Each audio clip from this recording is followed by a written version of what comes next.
And joining me now is Professor Kobi Michael, Senior Research Fellow at the Institute for National Security Studies and former Deputy Director General for the Israeli Ministry of Strategic Affairs. Thank you very much for joining me this morning.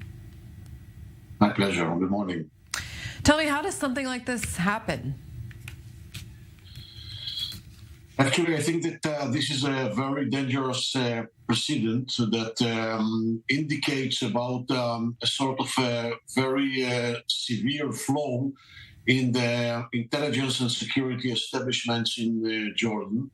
I believe that the source of the weapons are Lebanon, Hezbollah, under the Iranian inspiration, and they use Syria and the open border between Syria and Jordan in order to smuggle it to Jordan and from Jordan to Israel. But the idea that such a big quantity of weapon has been smuggled to Jordan means that somebody didn't do the job in the intelligence and the security establishment in Jordan. And I can see two possible reasons for that. One reason is that they just failed from the professional point of view. And the other reason is that there are some collaborators in the intelligence apparatuses that enabled the smuggling of this weapon. Both reasons are very bad result for Israel and for Jordan as well, because if such a quantity is smuggled to Jordan, this is the danger for Jordan and its stability as well, not only for Israel. So you mentioned it just now, but what can we learn from this incident, which is essentially a failure on the part of the Jordanian intelligence? I think that this is something which is connected in a way to the internal domestic crisis in Jordan. The Bedouin tribes, which traditionally are actually the basis of the kingdom, they support the king, and they actually are the security apparatuses. There is a crisis between the Bedouin tribes and the king, and there are more and more indications that they become more radical, more extremist, and more supporting the Palestinians and the Palestinian issue. And in this regard, I think that this is another bad indication for the Jordanians and for the Israelis. And you alluded to that earlier, but who were these weapons intended for? It looks that for Hamas. It is possible as well that the Palestinian Islamic Jihad is the address, but I think that it is more reasonable to assume that it is Hamas. The Jordanian parliament member is well known as a Hamas supporter and as a Muslim Brotherhood supporter.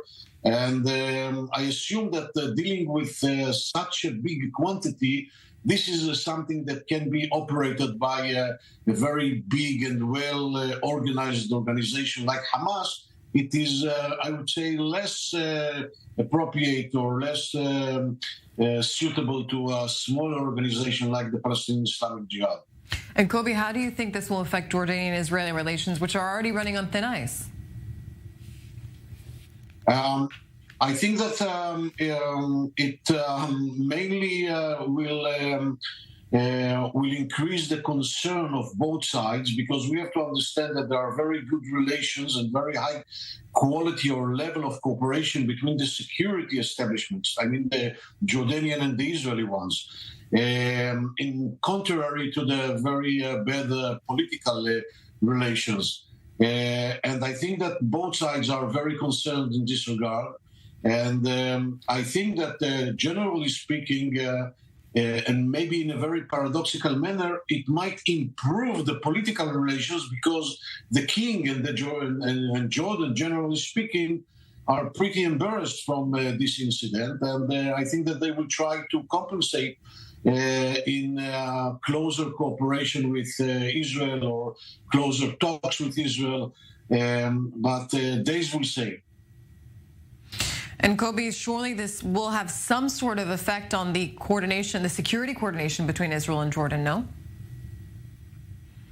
I think that this is something that will deepen and will strengthen the security coordination, because we have to understand that dealing with security and intelligence, both sides have a lot of joint interests, and they know how to cooperate. And I think that both sides understand that this is a very significant and essential failure of the security and the intelligence establishments in Jordan.